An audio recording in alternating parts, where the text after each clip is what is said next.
हमारे चैनल को सब्सक्राइब करने के लिए सब्सक्राइब के रेड बटन पर क्लिक करें और इसके साथ बेल बटन पर भी क्लिक कर दें ताकि हमारी हर नई वीडियो फौरी आप तक पहुंच सके। अस्सलाम वालेकुम वरहमतुल्लाहि वबरकातुहू। व्यूअर्स, हकीम मोहम्मद इमरान कबो आपकी खिदमत में हाजिर है।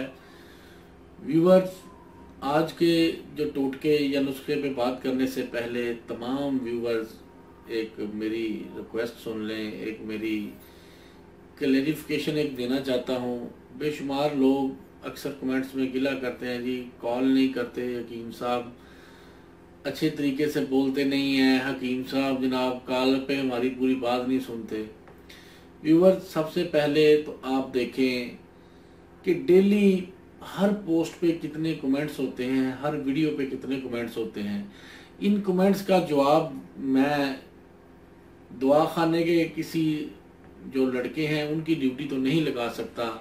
ज़ाहिरी बात है, हर कमेंट्स का जवाब मैंने खुद देना होता है और ये कमेंट्स हज़ारों की तादाद में होते हैं। आप यकीन करेंगे कि मेरी जो लाइफ के एक दिन के 24 घंटे हैं उनमें से 4 से 6 घंटे डेली सिर्फ कमेंट्स का जवाब देने में लग जाते हैं। 4 से 6 घंटे। अब पीछे बचते हैं 18 घंटे। उन 18 घंटों में नमाज के 1.5 से 2 घंटे निकाल दिए जाएं, पीछे बचे 16 घंटे।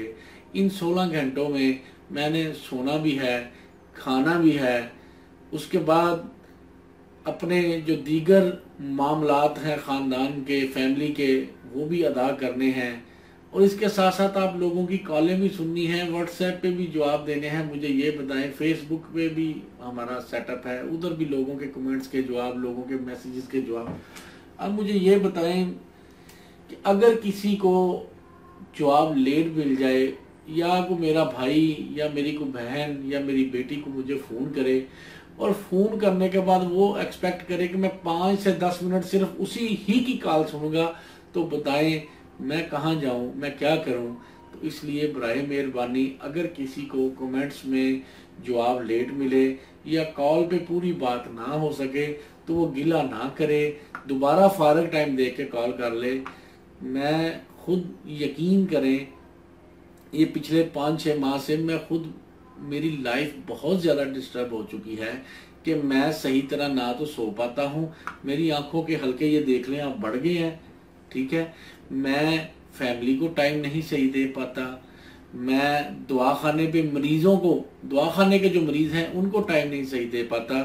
तो बराए मेहरबानी गुस्सा ना करें। हर इंसान की लाइफ में कुछ मजबूरियां होती हैं, उस वजह से अगर आपके सवालात का जवाब लेट दे दिया जाए या आप जब कॉल करते हैं तो सीधी सीधी टू दी पॉइंट कॉल करें कि मुझे अस्सलाम वालेकुम करके डायरेक्ट अपनी, जी मेरा नाम फलां है और मेरी एज इतनी है और मुझे ये मसला है।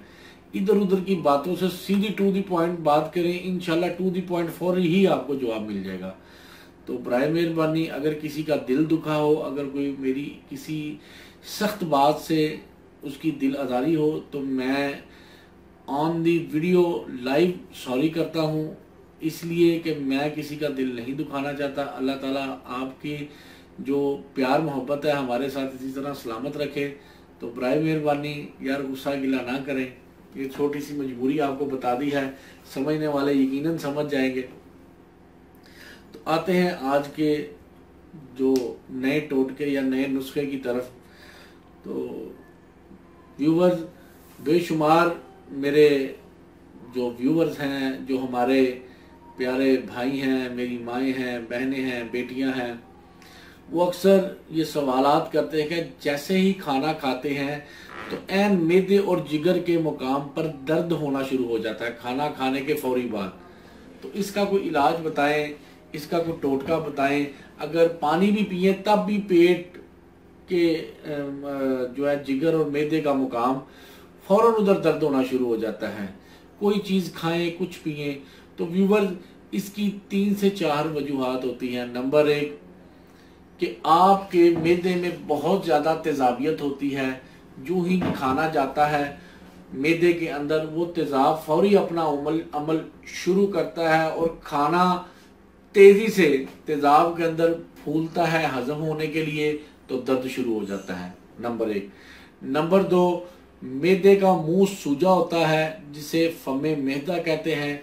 मैदे का मुंह सूजने की वजह से भी अमूमन जब आप खाना खाते हैं या खाना खाने के फौरी बाद दर्द होना शुरू हो जाता है।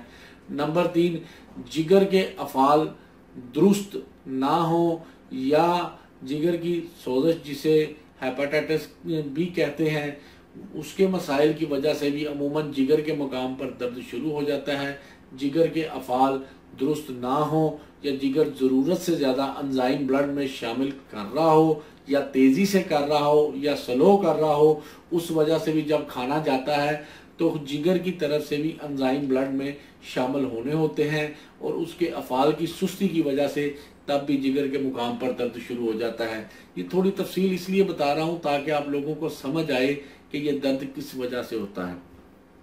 तो व्यूवर, इसके लिए परेशान होने की ज़रूरत नहीं है। इंतहाई आसान सादा टोटका, बेहतरीन टोटका ये प्याली में पड़ा है। ज़ीरा सफ़ेद, ठीक है जी, इसे वाइट कमन्स भी कहते हैं इंग्लिश में, ज़ीरा अबियज़ गालबन अरबी में कहते हैं। ये आप किसी भी शॉप से आप ले लें, आपके किचन में भी मौजूद होगा। आपने क्या करना है, गौर से सुन लें। आप ये जितनी मर्जी मिकदार में ले लें, 10 ग्राम, 20 ग्राम, 50 ग्राम, जितनी आप मिकदार में लेना चाहते हैं ये ले लें। लेने के बाद इसे आप पीस लें। पीसने के बाद किसी शीशी में संभाल लें। जब भी आप खाना खाएं, खाने के 15 मिनट बाद आपने ये चौथाई चम्मच, बड़ा अगर आप चम्मच यूज़ करते हैं तो चौथाई, अगर आप छोटा जो टीस्पून है चाय वाला इस्तेमाल करते हैं वो आप आधा हाफ ले लें। हाफ टी स्पून आपने पानी के साथ खाने के 15 मिनट बाद यूज़ कर लेना है। इंशाल्लाह अल्लाह मेरे ने चाहा 15 से 20 दिन के अंदर अंदर आपका ये मसला हल हो जाएगा। मुकम्मल इलाज के लिए ये 1 मंथ तक खाएं। ये मैदे और जिगर के तमाम अमराज को जड़ से उखाड़ देता है। मैदा और जिगर ज़बरदस्त हो जाता है। इसके साथ साथ वो मेरी बहनें बेटियां जिनके यहाँ छोटे छोटे शीरखार बच्चे हैं जो दूध पीते हैं और वो दूध की कमी का शिकार हैं, तो ये इसी ज़ीरा सफ़ेद को वो दूध के साथ पीस के इस्तेमाल करें। इंशाल्लाह माँ का दूध बढ़ जाता है और बच्चा पेट भर के दूध पी लेता है। इसके अलावा बेशुमार जो जिस्म के दीगर अमराज हैं जो इस हवाले से एक नई वीडियो बन सकती है, तो मैं इस वीडियो को लंबी ना करने की खातिर नई वीडियो में आगे किसी हवाले से बना दूंगा ज़ीरा सफ़ेद के क्या क्या फ़ायदे हैं। और ये सुन लें कि जो ख़वातीन इसे पाबंदी से 1 महीना इस्तेमाल कर लें, जैसे मैंने बताया है, हर खाने के 15 मिनट बाद, तो अल्लाह के फजल से चेहरे से छाइयाँ भी गायब हो जाएंगी और चेहरे का रंग भी सुर्ख हो जाएगा। ये आजमूदा है। मैदे के साथ साथ जब जिगर के अफाल दुरुस्त होंगे, ऑटोमेटिक चेहरे पर सुर्खी झलकेगी। ये आप इस्तेमाल करें और दुआओं में याद रखें। अगर ये वीडियो आपको अच्छी लगी है तो बराए मेहरबानी इसे फेसबुक पे, व्हाट्सएप पे ज़्यादा से ज़्यादा शेयर करें। शेयर का बटन नीचे लगा हुआ है। अल्लाह ताला आपको और आपके अहले खाना को हर किस्म की बीमारियों से महफूज रखे। आमीन। अस्सलामु अलैकुम वरहमतुल्लाह।